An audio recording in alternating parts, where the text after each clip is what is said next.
Friends, it's Kumar here. Welcome to my YouTube channel magical education once again. दोस्तों, ये video है general awareness का और ये वीडियो है हम लोग का पार्ट 4। मतलब अगर अभी तक आपने पार्ट 1, पार्ट 2 और पार्ट 3 नहीं देखा है तो प्लेलिस्ट में जाकर उसको ज़रूर देख लीजिएगा, क्योंकि ये सारे वीडियोस में बहुत सारे ऐसे क्वेश्चंस हैं जो कि आपके एसएससी सीजीएल, एसएससी एमटीएस और बैंकिंग का कोई भी एग्ज़ाम हो, पीओ लेवल हो या क्लर्क लेवल हो, पोस्ट ऑफिस का एग्ज़ाम हो, एलआईसी का एग्ज़ाम हो, इन सब जो भी एग्ज़ाम्स होते हैं, जितने भी कॉम्पिटिशन्स के ऐसे एग्ज़ाम्स होते हैं, उसमें जनरल अवेयरनेस से रिलेटेड क्वेश्चंस हमेशा पूछा जाता है। सो फ्रेंड्स, इसी टाइप के वीडियोस देखने के लिए चैनल को सब्सक्राइब कर लीजिए, नोटिफिकेशन बेल ऑन कर लीजिए, ताकि जब भी कोई वीडियो अपलोड हो तो आप पर एक नोटिफिकेशन पहुंच जाए। और इसी तरीके से सारे मॉक टेस्ट और क्वेश्चंस को देखकर प्रिपरेशन करते रहिए। चलिए दोस्तों, शुरू करते हैं। आप अपने स्क्रीन पे दोस्तों सबसे पहले एक क्वेश्चन देख सकते हैं, जो कि है निम्नलिखित में से किसका संबंध सफ़ेद नमक से है, जो शुष्क मौसम के दौरान कुछ क्षेत्रों में भूमि को आच्छादित कर देता है। आच्छादित मतलब ढक देना, ठीक है। तो मैं आपको बता देता हूँ कि इसका बी ऑप्शन रेह जो है वो एक प्रकार की मिट्टी होती है। रेह ऑप्शन आपका सही है। जो रेह होता है वो आपकी एक क्षारीय मिट्टी होती है। आपने अम्ल और क्षार पढ़ा होगा केमिस्ट्री में, तो जो क्षारीय मिट्टी होती है एक प्रकार की, वो रेह मिट्टी होती है। और ये जो मिट्टी होती है इसका निर्माण केशिका क्रिया द्वारा सोडियम, कैल्शियम और मैग्नीशियम के जो लवण होते हैं, मतलब उनके जो सॉल्ट होते हैं, वो मिट्टी के ऊपरी सतह पर, अपर लेयर पर क्या हो जाते हैं, जमा हो जाते हैं, ठीक है। तो इसकी वजह से होता क्या है कि मिट्टी हमें नमक की तरह वाइट दिखने लगती है, एकदम सफ़ेद दिखने लगती है। तो ये कैसी मिट्टी होती है? रेह मिट्टी होती है। तो इसका जो बी ऑप्शन है वो आपका सही होगा, ठीक है। नेक्स्ट क्वेश्चन है दोस्तों कि जसपाल राणा किस निम्नलिखित में से किस खेल से संबंधित हैं? तो जो जसपाल राणा हैं वो निशानेबाजी से संबंधित हैं, ठीक है। तो इसका जो सी ऑप्शन है आपका वो सही है, ठीक। नेक्स्ट है दोस्तों कि मरकरी और सोडियम स्ट्रीट लैंप किसके कारण रोशनी देते हैं? मतलब ऐसी कौन सी क्रिया होती है जिसके कारण मरकरी और सोडियम स्ट्रीट लैंप रोशनी देते हैं, ठीक है। सोडियम और मरकरी स्ट्रीट लैंप जो होते हैं दोस्तों, देखिए आप शादी में अगर जाइए किसी के, तो आप देख सकते हैं कि जो स्ट्रीट में, गलियों में या रोड पे जो वाइट कलर की लैंप होती है वो मरकरी लैंप हो सकती है, हाइड्रोजन लैंप हो सकती है। और सोडियम लैंप भी आपको लैब में, फिजिक्स लैब में अगर आप देखेंगे तो जनरली हम लोग जो लैंप यूज़ करते हैं वो सोडियम लैंप होता है। तो ये किस वजह से होता है? तो दोस्तों इसका सही आंसर है इलेक्ट्रॉन उत्सर्जन। इलेक्ट्रॉन के इमिशन के वजह से ये रोशनी हम लोग को मिलता है। जब इलेक्ट्रॉन इमिट होता है तो ये क्या करता है, इलेक्ट्रोमैग्नेटिक वेव्स को बाहर निकालता है। इसके पास एनर्जी होती है एक्स्ट्रा, ये एक्स्ट्रा एनर्जी इलेक्ट्रोमैग्नेटिक वेव्स के फॉर्म में, विद्युत चुम्बकीय तरंगों के फॉर्म में बाहर निकालता है, और वही विद्युत चुम्बकीय तरंग हम लोग को रोशनी के रूप में मिल जाती है, ठीक है। नेक्स्ट है दोस्तों कि राष्ट्रीय दृष्टिकोण से निम्नलिखित में से क्या सूक्ष्म दृष्टिकोण को दर्शाता है? तो इसका सही ऑप्शन है सी, टिस्को की बिक्री का अध्ययन, ठीक है। राष्ट्रीय दृष्टिकोण से भारत में मुद्रास्फीति, शिक्षित बेरोजगारी तथा प्रति व्यक्ति आय, ये दृष्टिकोण दर्शाते हैं, ठीक है। जबकि टिस्को का बिक्री का जो अध्ययन है वो सूक्ष्म है, और बाकी जो ये जो तीन हैं वो बृहत मतलब बड़े हैं, ठीक है। चलिए, नेक्स्ट है आपका भोजन, प्रकाश और स्थान की प्रतिस्पर्धा कहाँ पर सबसे अधिक गंभीर है? तो इसका सही ऑप्शन है ए, एक ही क्षेत्र में या नीच में पैदा होने वाली निकट संबंधित प्रजातियां, ठीक है।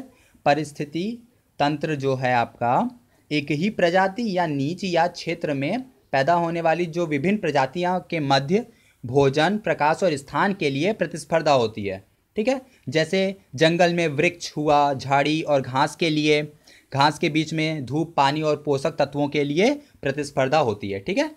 तो इसका ए ऑप्शन सही होगा। नेक्स्ट है दोस्तों कि आतिशबाजी में हरा रंग किसके क्लोराइड लवण के कारण दिखाई देता है? तो इसका सही ऑप्शन है बेरियम। जो आतिशबाजी में हरा रंग होता है वो बेरियम क्लोराइड के लवण के कारण उत्पन्न होता है, और लाल रंग जो होता है वो स्ट्रोंसियम के कारण होता है। तो अगर आपसे लाल पूछेगा तो आप स्ट्रोंसियम ट्रिक कीजिएगा, हरा पूछा है तो आप बेरियम कीजिएगा, ठीक है। नेक्स्ट है दोस्तों कि मृदा अपरदन क्षेत्र के उपचार हैं। तो इसमें जो आपका पहला और दूसरा ऑप्शन है, ठीक है, समोच्च क्षेत्र की किनाराबंदी और भू उपयोग का विनियमन, ठीक है। तो विनियमन जो है आपका ये दूसरा, और पहला ऑप्शन किनाराबंदी, ये आपका 2 ऑप्शन सही होंगे इसके। ठीक है, तो आपका जो बी ऑप्शन होगा वो सही होगा। नेक्स्ट है दोस्तों कि कौटिल्य के अर्थशास्त्र का संबंध मुख्यतः किससे है। तो जो कौटिल्य के अर्थशास्त्र राजनीतिक शासन काल से संबंधित होता है, और इसमें राजा के कर्तव्य, राज्य की नीतियों और उसके प्रबंध, इन सब की जानकारी इसमें दी गई है। ठीक है, तो राजनीतिक शासन काल, इसका सी ऑप्शन सही है। नेक्स्ट है दोस्तों कि पारिस्थितिकी तंत्र किससे मिलकर बना है। तो ये बना है जीवीय समुदाय और उनके निर्जीव घटक से। ठीक है, किसी भी स्थान के जो जीवीय समुदाय के जीवों और उनके चारों ओर पाए जाने वाले अजीवीय मतलब निर्जीव जो घटक होते हैं, उनके पारस्परिक संबंध से ही ये पारिस्थितिकी तंत्र बनता है, और ये एक दूसरे को प्रभावित करते हैं दोनों। ठीक है, जीवीय समुदाय हो या उनके निर्जीव घटक हो, दोनों एक दूसरे को क्या करते हैं, प्रभावित करते हैं। मतलब कि जो समुदायों के जीवों की रचना, कार्य और उनके वातावरण के बीच जो पारस्परिक संबंध होता है, उसी को हम लोग क्या कहते हैं, पारिस्थितिकी तंत्र कहते हैं। ठीक है, चलिए नेक्स्ट है दोस्तों कि एफ्लाविस किससे बनता है। तो दोस्तों एफ्लाविस विषाणु से मतलब वायरस से बनता है। ठीक है, तो सी ऑप्शन सही होगा। नेक्स्ट है कि इंद्रधनुष तब बनते हैं जब सूर्य का प्रकाश। तो सी ऑप्शन है आपका कि वायुमंडल में वर्षा बूंदों पर गिरने से अपवर्तन और आंतरिक परावर्तन होने पर विकिरण हो जाता है। ठीक है, तो जब सूर्य का प्रकाश वायुमंडल में वर्षा बूंदों पर गिरता है तो वहाँ से अपवर्तन और आंतरिक परावर्तन, ये 2 क्रियाएं होती हैं। इन्हीं 2 क्रियाओं के कारण जो सूर्य का सफ़ेद रंग होता है, सफ़ेद प्रकाश, वो अपने 7 रंगों में विभक्त हो जाता है, बढ़ जाता है, जिसको हम लोग डिस्पर्सन कहते हैं। ठीक है, तो इसी क्रिया के वजह से इंद्रधनुष बनता है। तो इसका जो सी ऑप्शन है वो सही है।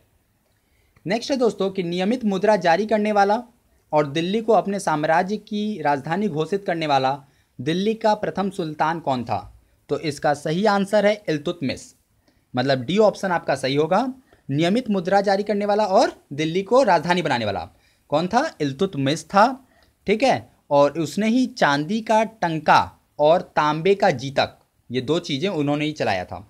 तो ये भी एक इम्पॉर्टेंट क्वेश्चन है कि चांदी का टंका और तांबे का जीतक ये चलाने वाले कौन थे, इल्तुतमिश। ठीक है, इल्तुतमिश का एक और नाम है अल्तमस। ठीक है, तो ये भी याद कर लीजिए कि अल्तमस अगर आपको ऑप्शन देगा तो वो भी ऑप्शन आपका सही हो सकता है। ठीक है, नेक्स्ट क्वेश्चन है दोस्तों कि विंडोज़ एनटी की क्या विशेषता है। तो जो दोस्तों विंडोज़ एनटी होती है वो मल्टी प्रोसेसिंग के काम आती है, मतलब कई लोगों को एक साथ और कई सारे काम करने हों तो उसके लिए विंडोज़ एनटी आपको सपोर्ट करती है। तो जो डी ऑप्शन है वो आपका सही है। नेक्स्ट है कि उत्तर पूर्वी मानसून से किस प्रदेश में वर्षा होती है। तो उत्तर पूर्वी मानसून से दोस्तों तमिलनाडु में वर्षा होती है। सबसे ज़्यादा वर्षा कहाँ होती है, तमिलनाडु में। नेक्स्ट है कि जैव विविधता को किस रूप में भी जाना जाता है। तो इसका सही आंसर है सी, वास स्थलीय विविधता के भीतर, मतलब कि किसी भी सुनिश्चित प्राकृतिक क्षेत्र में पाए जाने वाली जीव जंतुओं और पेड़ पौधों की जो अनेक प्रजातियां हैं, उनकी विविधता और समृद्धि को उस स्थान विशेष की जैव विविधता कहते हैं। ठीक है, तो हुआ क्या कि वास स्थलीय विविधता मतलब वहाँ पे रहने वालों के और उनके भीतर जो पाए जाने वाली अंतःक्रिया है, उसी को हम लोग क्या कहते हैं, जैव विविधता। ठीक है, तो इसका सी ऑप्शन क्या होगा, सही होगा। तो ये थे दोस्तों कुछ क्वेश्चंस। आप चैनल को सब्सक्राइब कर लीजिए ताकि इसी तरह के और भी क्वेश्चंस आपको टाइम टू टाइम मिलते जाएं। ये पार्ट 4 है, बाकी जो पार्ट हैं 1, 2, 3 वो आप जरूर देख लीजिएगा, क्योंकि उसमें भी ऐसे बहुत सारे क्वेश्चंस हैं और उनके आंसर हैं जो कि किसी ना किसी एग्जाम में पूछे जरूर गए हैं। ठीक है, और बाकी जो आपको पार्ट है, पार्ट 5, 6 जो भी आगे के पार्ट हैं, वो भी टाइम टू टाइम आपको मिलते रहेंगे ताकि आपकी प्रिपरेशन अच्छे से होती रहे। तो दोस्तों अगर वीडियो पसंद आया हो तो लाइक कीजिए, कहीं पे कोई डाउट हो तो कमेंट कीजिए। आप हमें कमेंट बॉक्स में भी कमेंट कर सकते हैं, और डिस्क्रिप्शन में मेरा मेल आईडी है, आप वहाँ पे भी मुझे मेल कर सकते हैं उस आईडी पर। वीडियोस को शेयर करिए अपने फेसबुक पर, ट्विटर पे, इंस्टा पे, जहाँ पे भी आप सोशल मीडिया पे हैं, आप वीडियो को शेयर कर सकते हैं ताकि आपके जैसे और भी जो स्टूडेंट्स हैं वो हम लोगों से जुड़ सकें। इसी तरीके से वीडियो देखते रहिए दोस्तों। Thanks for watching, see you, have fun.